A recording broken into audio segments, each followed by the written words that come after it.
Hola y bienvenidos a la historia de Roma. Habían pasado ya 200 años de la fundación de Roma, y desde ese entonces los romanos habían atravesado transformaciones masivas.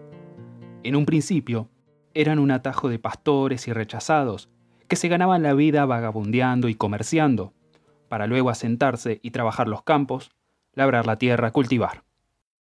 Habían pasado de ser una turba armada a una sociedad de leyes, con un ejército bien disciplinado y equipado.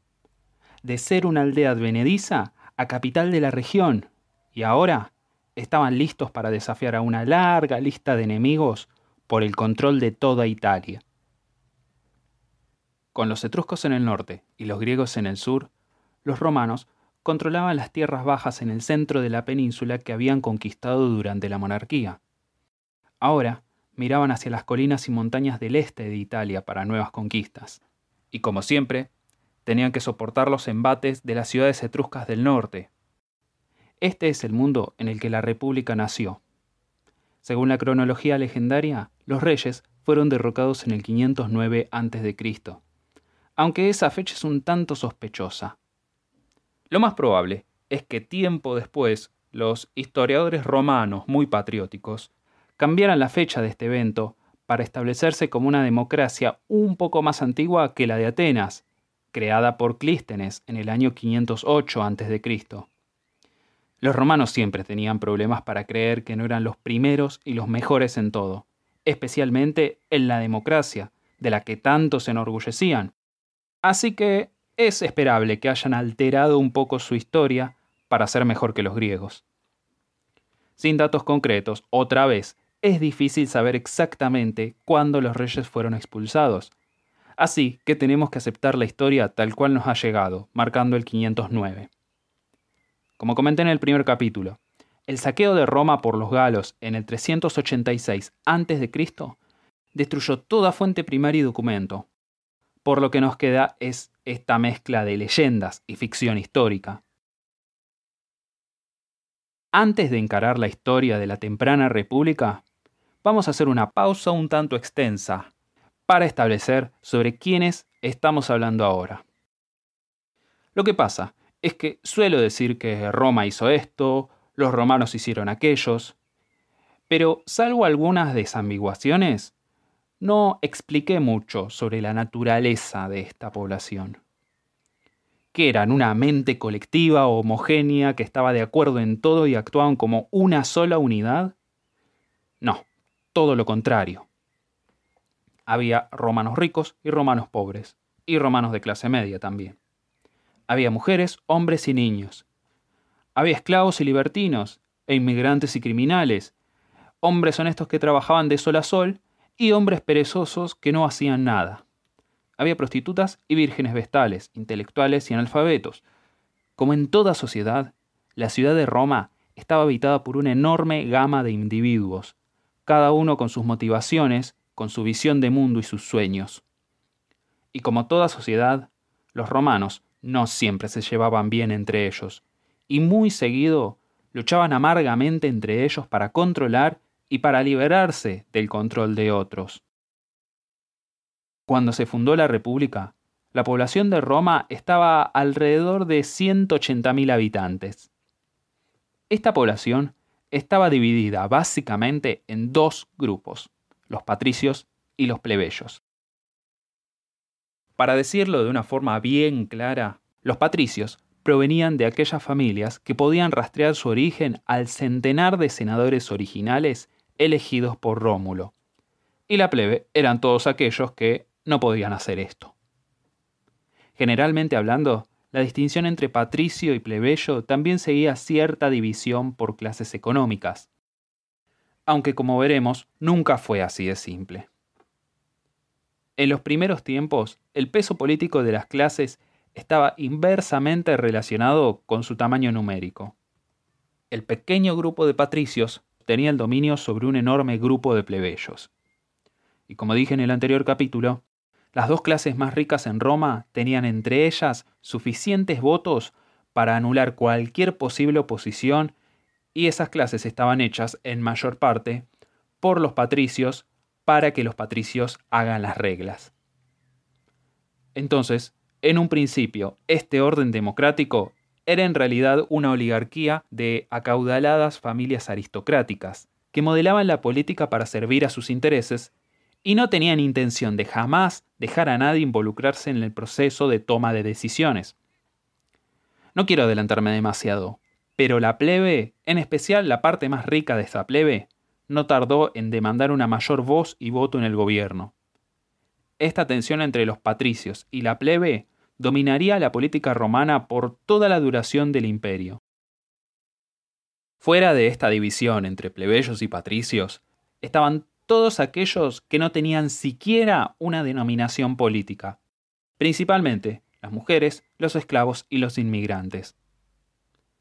Estos grupos formaban la gran mayoría en términos numéricos, pero se les era negado casi todo derecho político. Incluso los hombres plebeyos, que declamaban ante la injusticia del sistema, habrían protestado igual de fuerte si alguien sugiriera que se extendiera el voto a las mujeres o a cualquiera de estos grupos marginados. La contradicción de la temprana república tiene mucha semejanza con las contradicciones que atravesaron las repúblicas que surgieron luego de las luchas por la independencia en América. Cuando uno se imagina la joven República Romana, imagínense un poco lo que saben de la infancia de las repúblicas americanas. Todas envueltas en una retórica de libertad y soberanía, pero solo permitían que los varones terratenientes de clase alta votaran. Eventualmente, los hombres de otras clases sociales agitaron contra la injusticia de una élite oligárquica que tiranizaba sus libertades y lucharon por sus derechos. Pero mujeres, esclavos, el resto de la gente de color, los pueblos originarios, los inmigrantes, todos ellos eran dejados fuera de la ecuación, presentes pero sin voz. Esto era Roma, una república donde la mayoría privada de sus derechos era gobernada por una élite absurdamente poderosa. Este era el mapa político de la población. Económicamente hablando, sean plebeyos o patricios, la mayoría de los romanos eran, en este punto, campesinos asentados.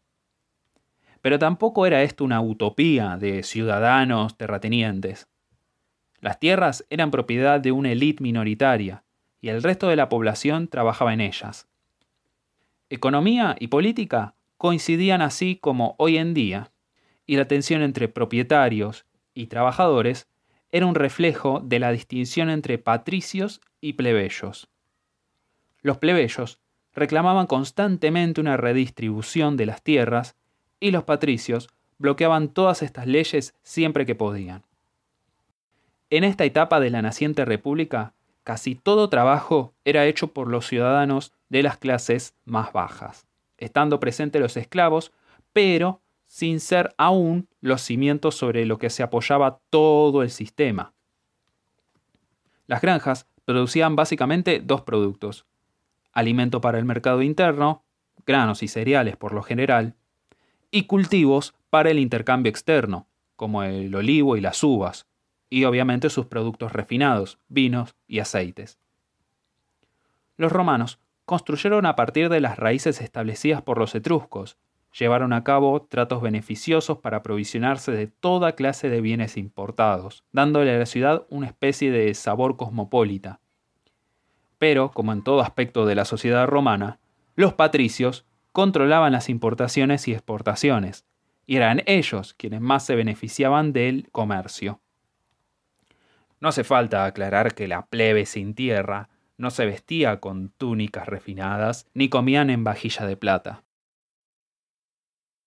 Las divisiones eran muchas en la población, económicas y políticas, y el odio abundaba entre las clases.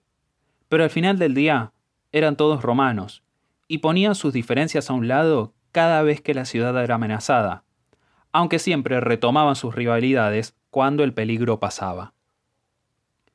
Dicho todo esto, continuemos con nuestra historia.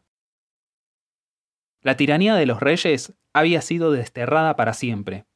Se decidió que 2 hombres deberían gobernar anualmente para evitar que una sola persona acumulara demasiado poder. Y, de vuelta, cuando se imaginen esto, piensen que los senadores patricios y los séquites eran quienes definían los detalles, porque eran ellos quienes tomaban las decisiones. Las clases más bajas y los plebeyos no estaban involucrados en nada. Originalmente, estos hombres eran llamados pretores, aunque en el tercer siglo a.C. pasarían a ser llamados cónsules, el nombre más conocido. Para ser claro, voy a utilizar esa forma de llamarlos, incluso para los primeros de ellos, quienes técnicamente eran pretores, ya que sus funciones fueron siempre las mismas, pese al cambio de nombre. Y en casi todos lados le dicen cónsules de todas formas, así que simplificamos este detalle, ¿sí? De todas formas, para los romanos, cuidar su libertad no era tanto una cuestión de limitar al poder ejecutivo con un sistema de contrapeso, como se hace en las repúblicas modernas, sino que era algo más como asegurarse de que alguien tuviera el poder absoluto por un tiempo limitado. Los cónsules tenían todo el poder que los reyes tenían, poderes completos para hacer la paz o la guerra, la vida o la muerte. Solo que tenían que entregar ese poder después de un año. El segundo cónsul que acompañaba al primero sí vendría a ser una especie de contrapeso al poder en este sistema. Un cónsul podía vetar las acciones de otro cónsul y punto. Cualquier cónsul que quisiera ejercer su poder de forma injusta podría ser detenido por su colega. Y si ambos cónsules conspiraban para ser tiranos, sus cargos expiraban después de un año y volvían a ser meros ciudadanos con todas las consecuencias legales que tendría cualquier persona que habría querido actuar como si fuera un rey. En conclusión, era el tiempo limitado del poder lo que les daba a los romanos confianza en este sistema. El compartir el poder entre dos personas era un mero bonus. En ese año, 509 a.C., la constitución de la República llegaba hasta ahí nomás. En vez de la comitia centuriata juntándose y eligiendo un rey de por vida, se juntaban y elegían 2 hombres para servir por un año. Como comenté la última vez, los 2 primeros cónsules que sirvieron fueron Lucio Junio Bruto y Lucio Tarquinio Colatino. El primero de ellos había liderado la rebelión contra el rey, y el segundo había sido el esposo de la mujer cuya muerte había iniciado la revuelta. El primer acto de Bruto fue hacer que todos los hombres hicieran un juramento de nunca dejar que un rey gobernara Roma. Como vemos, el legado de Numa sigue presente. Bruto había sentido que hacía falta un juramento sagrado ante Júpiter para obligar a que la gente se opusiera a la monarquía, y salvo algunas excepciones, funcionó. Los romanos no tomaban sus juramentos a la ligera. Aún así, había un problema más inmediato.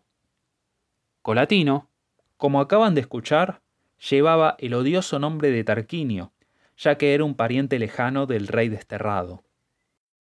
La población que recién estrenaba su libertad temía que el hambre de poder fuera algo que estaba presente en la sangre de todos los tarquinios, e inmediatamente se arrepintieron de haber elegido a Colatino, a pesar de que él había sido uno de los que encabezó la revolución y que se oponía activamente a sus primos que estaban en el poder. Pero por las presiones continuas sobre él, Colatino aceptó renunciar en nombre de la estabilidad de la República, pese a que para la mayoría era algo ridículo que renunciara por este motivo. En su lugar, asumió otro de los líderes de la revuelta, Publio Valerio, quien pronto se ganaría el título de Publicola, o amigo del pueblo, por sus servicios a los romanos. Casi siempre se cita a Publio como uno de los cónsules originales de Roma, pero no hay que dejar pasar al pobre Colatino y su abnegada renuncia ante sospechas injustas e infundadas en nombre de la libertad de su gente. La primera amenaza que enfrentó la nueva república fue la primera amenaza que enfrenta toda revolución exitosa: una contrarrevolución. Muchos romanos habían llevado una buena vida bajo la monarquía y no querían perder sus privilegios.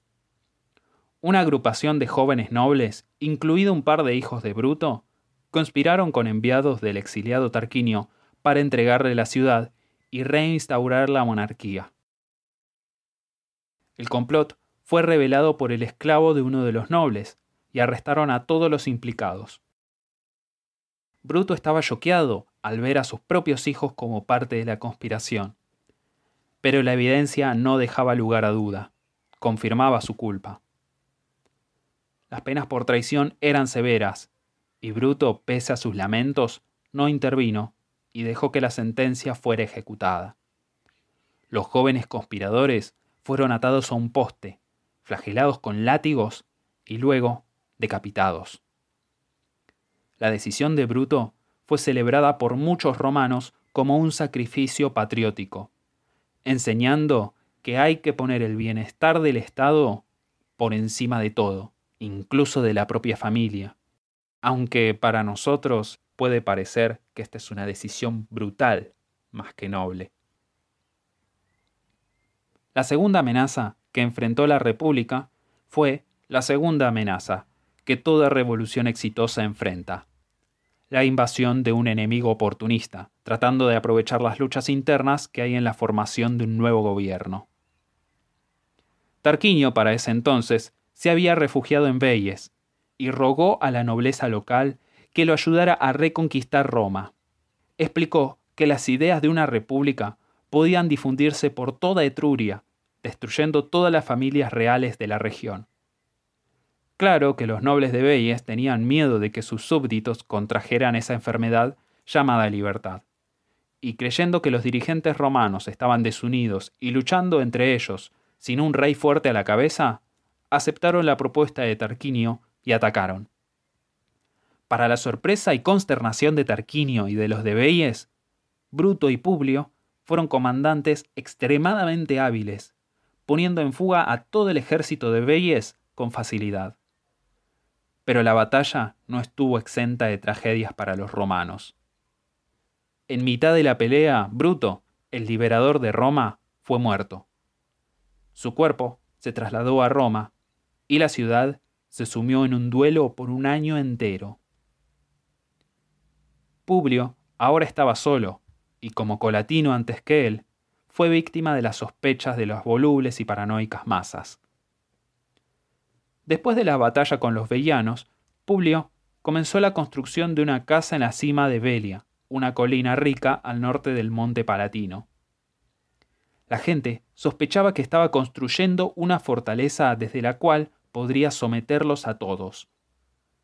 Reconociendo esta sensación, Publio llamó a una reunión masiva, denunciando lo patético del miedo de la gente y anunciando que, si tanto temor les provocaba, mudaría su hogar no a la cima, sino al fondo de la colina, donde todos pudieran ver sus movimientos. También aprovechó la situación para proponer 2 leyes nuevas que le ganaron la admiración de los romanos y el título de Publicola. Las 2 leyes son famosas hasta el día de hoy. La primera de estas leyes decía que cualquier persona que tratara de hacerse rey podía ser asesinado en cualquier momento por cualquier persona sin miedo a ser castigado.